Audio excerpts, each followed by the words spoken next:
Champions are peaking and both are determined. We feel that the jab is going to be the key factor in the fight, the left hand, because we feel that if once we can get Marvin to watch the left jab, get his mind on the left hand, then there will be no problem with getting other shots off. Hearns' best defense is his offense, because that's the only way that he knows how to fight. In my way, I have to make my defense my best offense.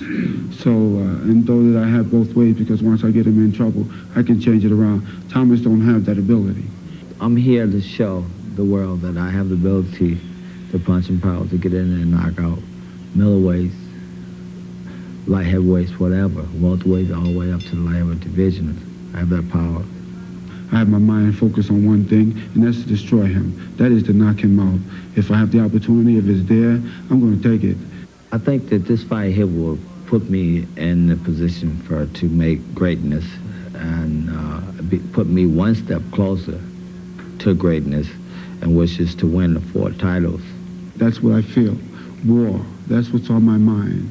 I don't see the fight going 12 rounds. I've been feeding the faith, and I've been starving the doubt. So there's no doubt in my mind that I can't win this fight, or that I won't knock Thomas Hearns out.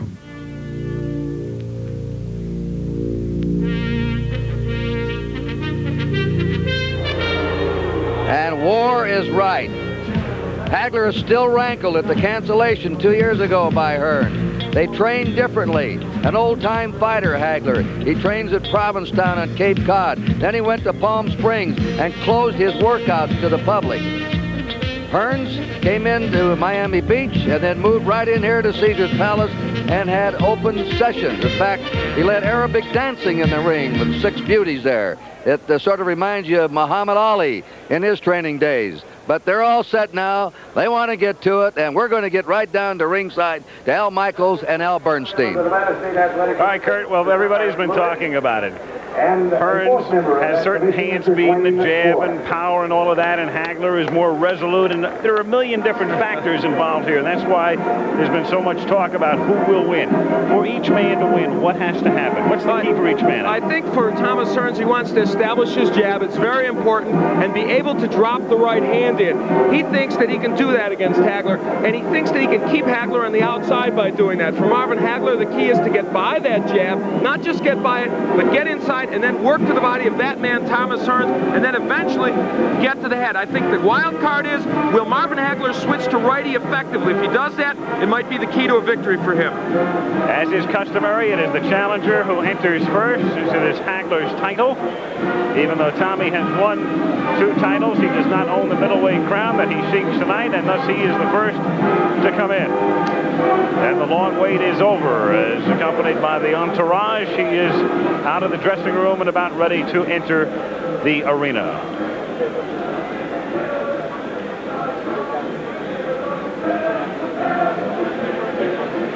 He's been lighthearted, basically. Kurt talking about the aerobic dancing and bringing folks into the ring and the open sparring sessions and open workouts.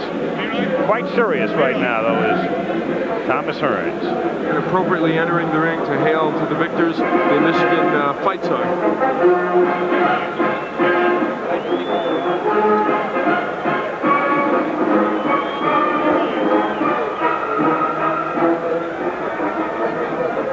Still not in view of most here in the arena yet is Hearns, so no response as yet, but very shortly he will be approaching that part of the arena here at Caesar's Palace just about now, where they're beginning to take notice of the entry of Thomas Hearns as he comes down the aisle.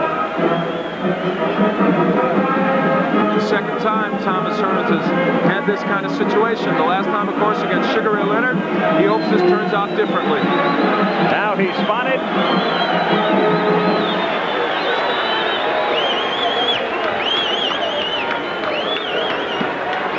Up the steps he comes, and into the ring he comes. Thomas Hearns.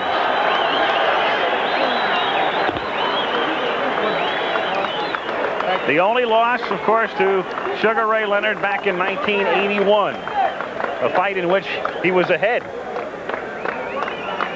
He had shown his boxing skills in that fight against Leonard, and many think they may come into play tonight. If Hagler would hurt him early, as Leonard did, that man, Thomas Hearns, has the speed to get on his bicycle and duplicate what he did against Leonard, at least for a certain portion of those fights. He'd like a first-round knockout here. He says he'll do it in 3. We'll see. Took Duran out in 2. After the fight, we will have an interview. Thomas Hearns We have an IFBN. in the ring and awaiting Marvin Hagler, who loves to, among other things, make people wait. He is renowned. As you see, the very able corner of Thomas Hearns. And you know, when he fought Sugar Ray Leonard, Al, there was criticism of Emmanuel Stewart. Normally a very calm corner for Thomas Hearns. On that night, the most pressure-packed of his career, there was some chaos in that corner. Emmanuel says, we learned from our mistakes with Leonard, and we feel we've got it all together now. I'm curious as to the response when Hagler comes in. I thought it was sort of muted in a way. There was some cheering for Hearns, but nothing outrageous by any stretch of the imagination. Could just be a muted crowd right now. We're going to find out. It's possible, or in fact, Hagler is the favorite of the crowd. Yeah. Which would be odd, considering that, as you said, the betting money is switched back and forth. And if you talk, as I said, if you talk to any 10 people, you're going to find 5 for Hearns, 5 for Hagler. So it's been a very divided group of people here in Las Vegas, and I suspect around the country as well. Here he comes. Marvelous Marvin Hagler, out of Newark originally, now Brockton, Massachusetts, coming in to a mixed response.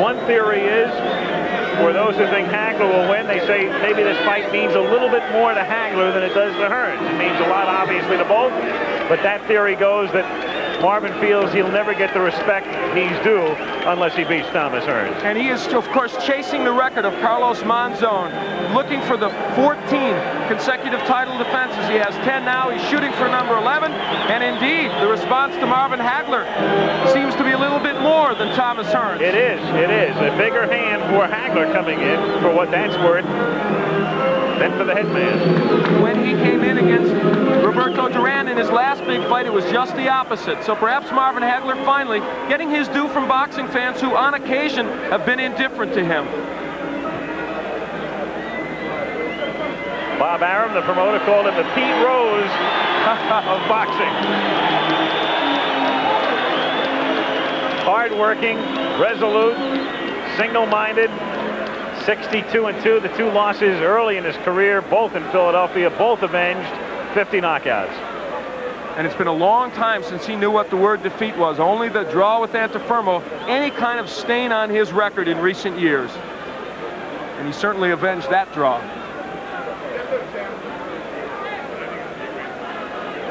A look at the tail of the tape, it tells you what you know probably already about the big reach advantage, the height advantage for Thomas Hearns, and that's a key element in this fight. But for Marvin Hagler, he expects to get inside against Hearns, and if he doesn't do that, could have a long night. Can he possibly win if he doesn't get inside? Well, he could if he catches Hearns on the end of one of his punches, perhaps a left hook. I think that's where him switching righty becomes a key factor. From the outside, I think he's much more effective as a righty. The common opponents, an indication there that Hearns, perhaps with more power, but Marcus Geraldo was not the fighter he was against Hearns that he was against Hagler, and that knockout of Duran. So you can look on and on. The number of punches, these are 2 fighters who will throw a lot of punches tonight. You see Marvin Hagler throws a lot. He's got a good jab, good combination puncher. The same is true of Thomas Hearns. Look at the number of punches he throws. A lot of left jabs snaking out there.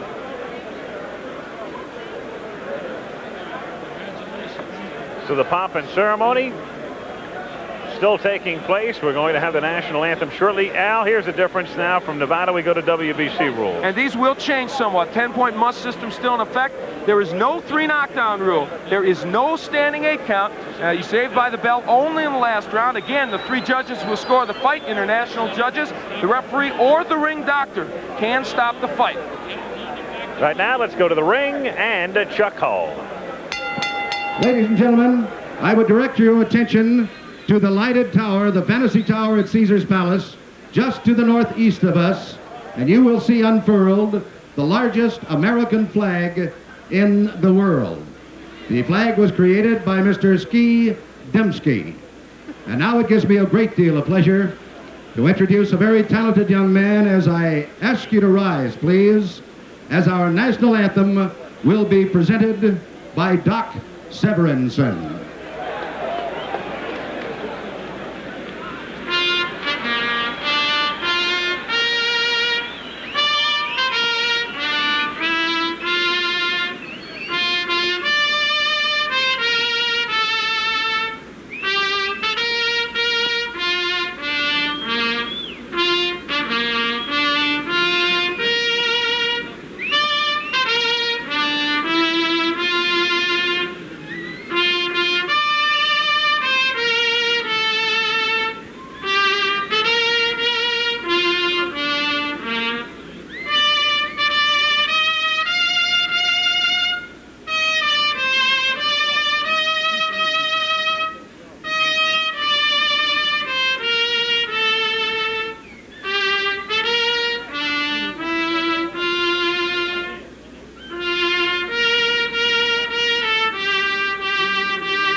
Ladies and gentlemen, the color guard from the Marine Corps Reserve here in Las Vegas. Gentlemen, thank you very much.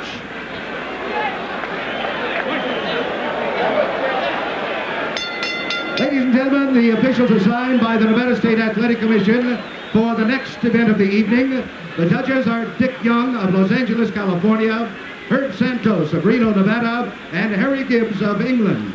The timekeeper is Charlie Roth. Counting at the knockdowns, Jane Broadfoot.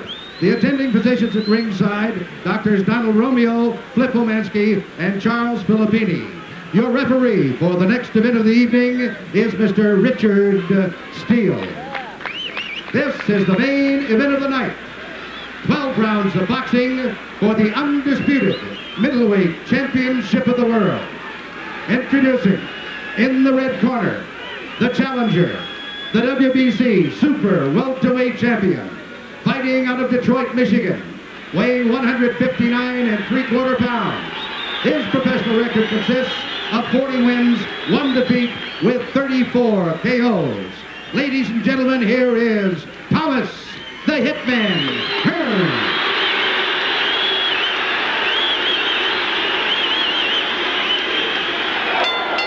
And in the blue corner, fighting out of Brockton, Massachusetts, weighing 159 1/4 pounds, with a professional record of 60 wins, 2 defeats, 2 draws, and 50 KOs. Ladies and gentlemen, the undisputed middleweight champion of the world, Marvelous Marvin Hagler.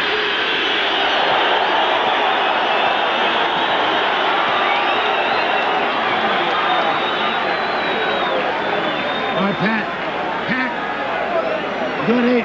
Let's go. So the two come to mid-ring with Richard Steele. Instructions in the dressing room. I'm just cautioning you now. Obey my command at all times. Shake hands and go let the go for you.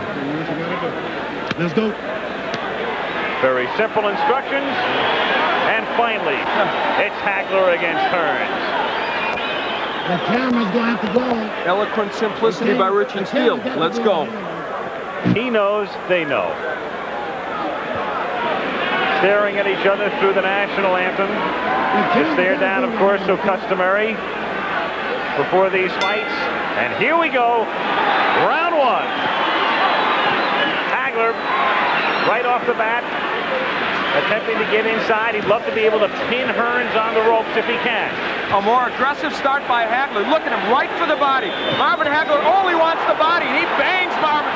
Oh, Hearns may have hurt him with a right hand. Hearns another right. Hearns hits him with an uppercut. Hagler, he's hurt. Hagler is done. Hearns got inside. Hit him with a right uppercut. Marvin ties him up. Marvin Hagler is still hurt. So it was Hagler coming out like a bullet. A good left by Hagler, but Hearns didn't flinch. Marvin going for the body. Wild first round. Wow, what a shock. And it was Hagler who initiated it, not Thomas Hearns. And a left by Hagler. Hearns comes back. Another right. That one stunned Hearns. What a first minute of the fight. Tommy Hearns has been able to drop that right hand in, and it has hurt Hagler, a surprise to many people. Another right hand from Hearns. Hearns moving. Hagler still pursuing. Comes in with a right. Missing with a left hook. Here's where I believe Hagler should turn to right. He could block that right hand easier, and he would land his own left hook. Hearns with a devastating punch. Swelling near Hagler's left eye. Again, Tommy trying to come inside the hands of Hagler. Low blow by Hearns. Hagler still looking for the body. A right by Hagler. Good right got in. He has Hearns where he'd love to keep him on the ropes, but Tommy comes off easily. Another good right by Hearns. Hagler is now shaking those right hands off, though, Al. He was stunned a little early, and he's normally a slow starter. He's also bleeding. Hagler is cut. Hagler is cut. Bridge of the nose. Hagler hitting him low. He is banging the body well. He is taking shots to the head. He blocks that right. Hearns tries to come in with the uppercut, and Hagler ties him up with a minute to go in a wild first round.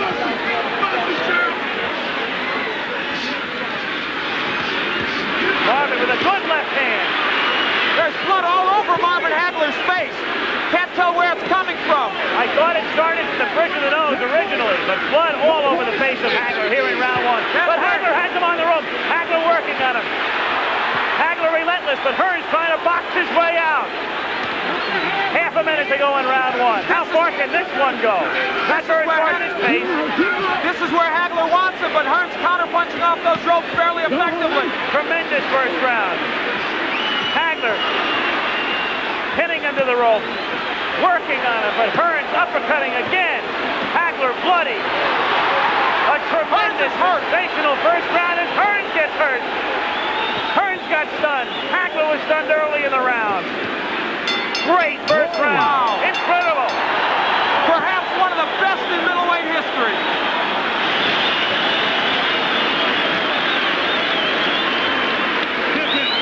That was an entire fight encompassed in 3 minutes. Where is it? Right there. No problem.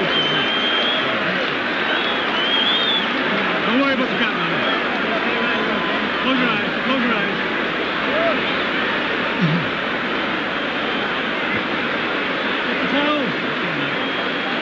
Drink the water right now, Pat. The cut is over the right eye of Marvin Hagler. It's hard to tell if it's not on the eyelid, though. It looks to be on his forehead. That may not be as much of a problem. As we look at it, that was where it came, I believe, from that uppercut from Tommy Hearns. That was early in the round, but now later, Marvin Hagler digging to the body and throwing a right hook. Fought most of that round, in fact, all of it as a southpaw. He took the action of Hearns, a surprise early. Well, the first round lived up to all the hype, and then some. Round two now. Oh! Left hand by Hagler. They said this fight would be determined on heart and the good chin. Right now, that's exactly what it's being determined on. Both men have been hurt. You can throw the strategy out the window right now. A wild first round. Hearns again trying to uppercut.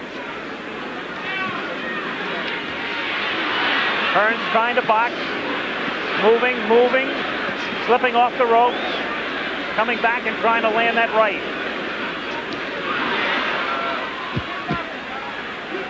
They are yelling, keep boxing, Tommy, from his corner, and that looks like what he's going to try and do in this fight. Hearns off balance, his foot was stepped on, not close to a knockdown. Excuse me, Al. Hagler turns righty. I think this could be a key moment in this fight. For the first time, Hagler switching, gets in with a left hand. This round sort of the way people anticipated the first round might go. Another right hand stuns Hearns. The crowd, of course, emphatic over every punch that's thrown. Hagler, despite that reach disadvantages, has been able to get into Hearns more so than I think most people expected. For one simple reason, good left hook by Hagler. He took the best Hearns could offer, and he did come in. He's getting through that right hand, even though he's getting hit with it. Halfway through, round 2.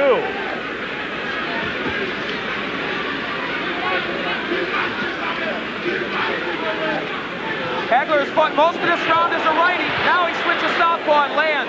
Not as effective as a righty as I thought, but now as a southpaw, the jab lands well.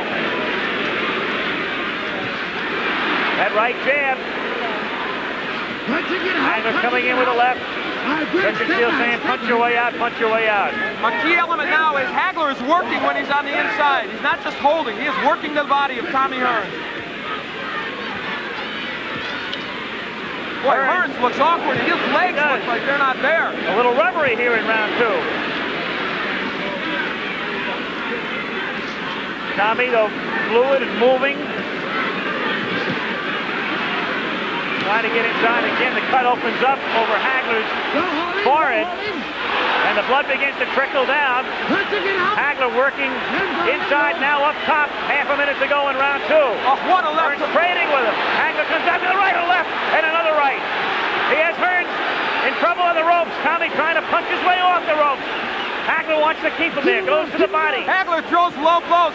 Marvin Hagler wants to turn this into an alley war, and he's done it. Another low blow. Richard Steele may take points away soon, but will it matter?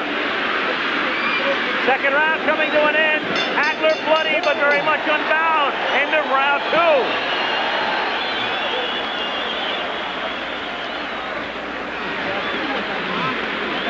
Keep your hands up. Look, when you finish up with the shot, move off to one side or the other, okay? You got boxing to be in here. Try to work on letting him miss with the left and going over here and then coming back with the right. You got to cut up there. Cut up. Let's box him. Stay away and box him. Let's get your second win and relax like nothing had to do with Colin Jones. Let's think carefully. Let's box it. When you get through with your shot, move off to one side or the other. You're getting hit on tail end punches. You understand? You can hear Manny Stewart talking to Hearns. They work on the cut of Hagler. And the Petronelli's good cut men. Goody and Pat have done an excellent job on the cuts of Hagler. What a shock that that man initiated this war right from the beginning. And you know what? I thought he would do well as a righty. He has done better as a southpaw, and he may stay at that. Again, Stewart telling Hearns to box. As you say, though, Hagler turning it into a street fight.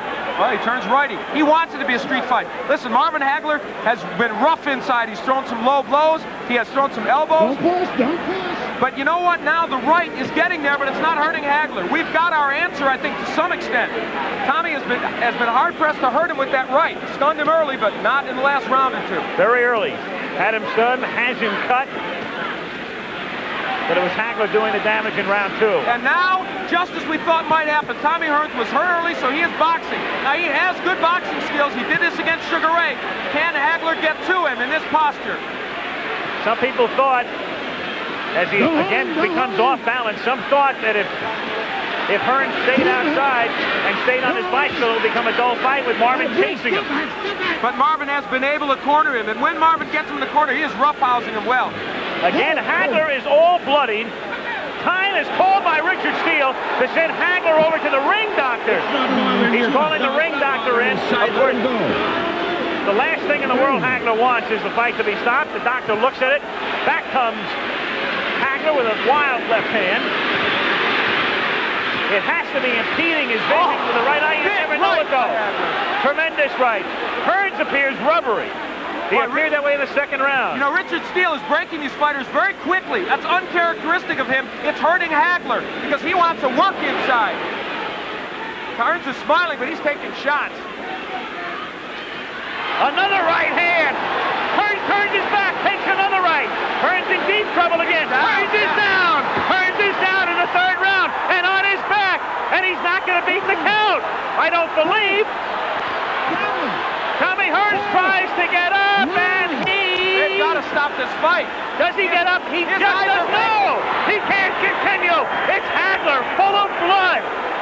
Blood, no doubt, impeding his vision, stopping him in the third round after Hearns almost ended it on a first-round knockout. It didn't go very far, but it was a beauty. And Tommy Hearns predicted a knockout in the third. Instead, it is Marvin Hagler, and we certainly hope Tommy Hearns will be all right. He is still wobbly. What a shock.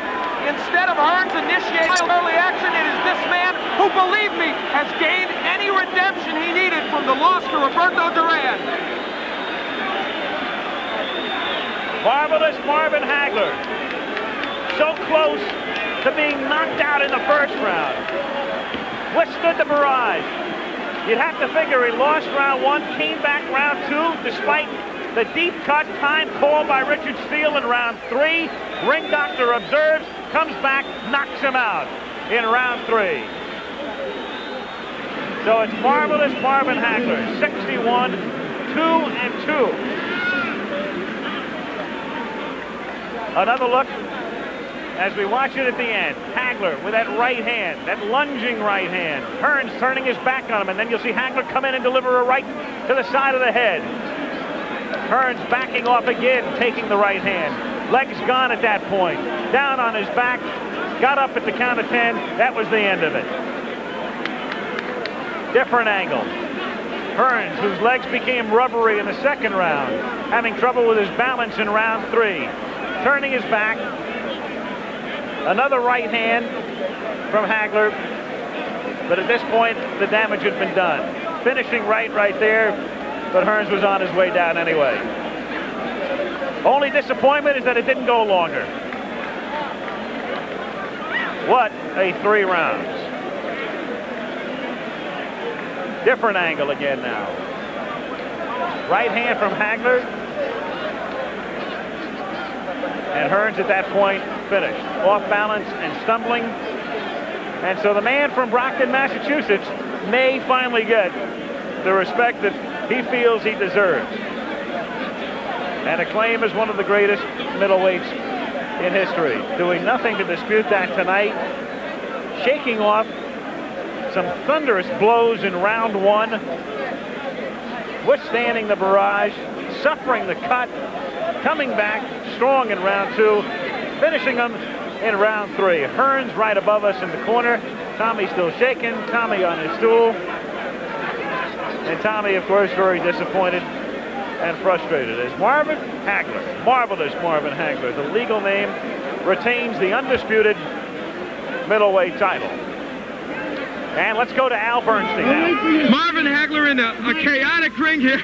He says, am I the greatest? And I guess so, Marvin. Marvin, it was, I guess, perhaps one of the best 3-round fights ever, maybe one of the best middleweights. I guess you did. Here comes Tommy Hearns to say congratulations. We gave him a hell of a show. They got their money worth. All right, we're happy to see that Tommy's all right. And a lot of congratulations all around and a lot of water as well. Marvin, you took the action to Tommy right away. You went right for his body. He looked like he stunned you momentarily with the right in the first. Did that right hurt you? It didn't bother me. It just made me madder. Okay. I told you I was going to eat him up like Pac-Man.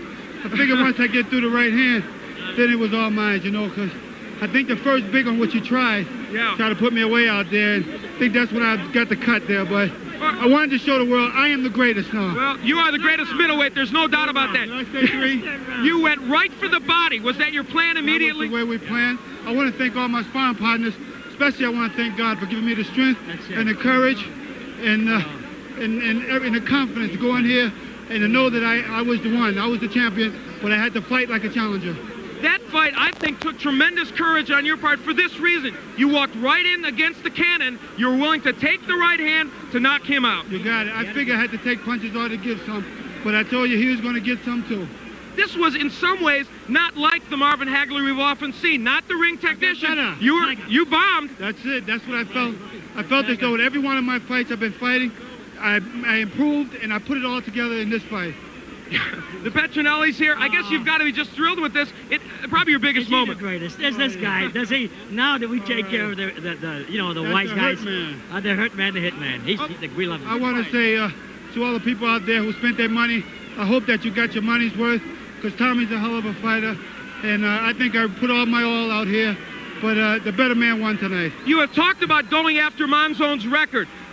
Is it still on your mind? And I guess this just fuels you. Getting that record might put you in that class of the greatest middleweight. Definitely. I'm still after Monzone's record, but I don't think that I'll have a big media hype as I did with this one, so I'm going to continue. Okay. This is one of my toughest fights. Marvin, congratulations. Thank you. Let's go back to Kurt Gowdy.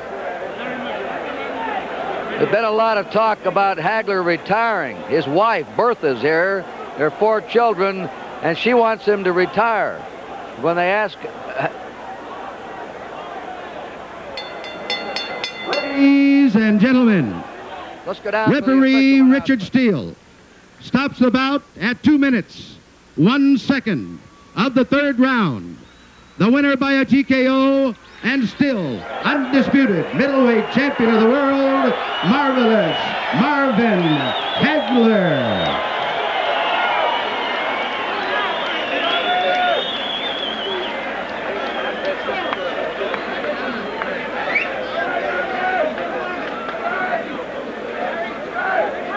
So official at 2:01, round 3. Hagler saying he hopes everybody got their money's worth. It was a great 8 minutes. It was a great 8:01. It was an incredible fight, and for Marvin Hagler, I'll tell you what, he did the unexpected, Al. He walked right into the cannons that Tommy Hearns had. He said, I'm going to take what I have to take in order to bomb my way to victory. It was uncharacteristic, but it was exciting, and it was a man looking to gain ultimate respect from the boxing community. I found it fascinating in a way that you said to him, were you hurt? When we sit here at ringside, and I don't know, sometimes it's a little distorted on television, you knew he was hurt when Hearns hit him, and yet he said, no, it just made me mad, but you knew he was hurt. I think he was certainly stunned in any case, and I think the fact of the matter is that he was not hurt to the point where Marvin Hagler goes down. Well, Marvin Hagler just doesn't go down. This is a man with such incredible grit and such courage. I just don't think you can say enough about that, because he went in against a very good puncher, welterweight, junior middle, or middle, took the best he could offer, and just his determination and heart won it. Some thought that he would take Hearns' best shot and leer at him or grin at him. He certainly didn't do that. He was stunned by it, but he was able to withstand it, win the 2nd round, knock him out in the 3rd. Okay, Kurt, so Teddy Brenner, who has seen a few fights in his time, seen 3 of the greatest rounds of boxing, little doubt about it. And since this one ended early, we can go back.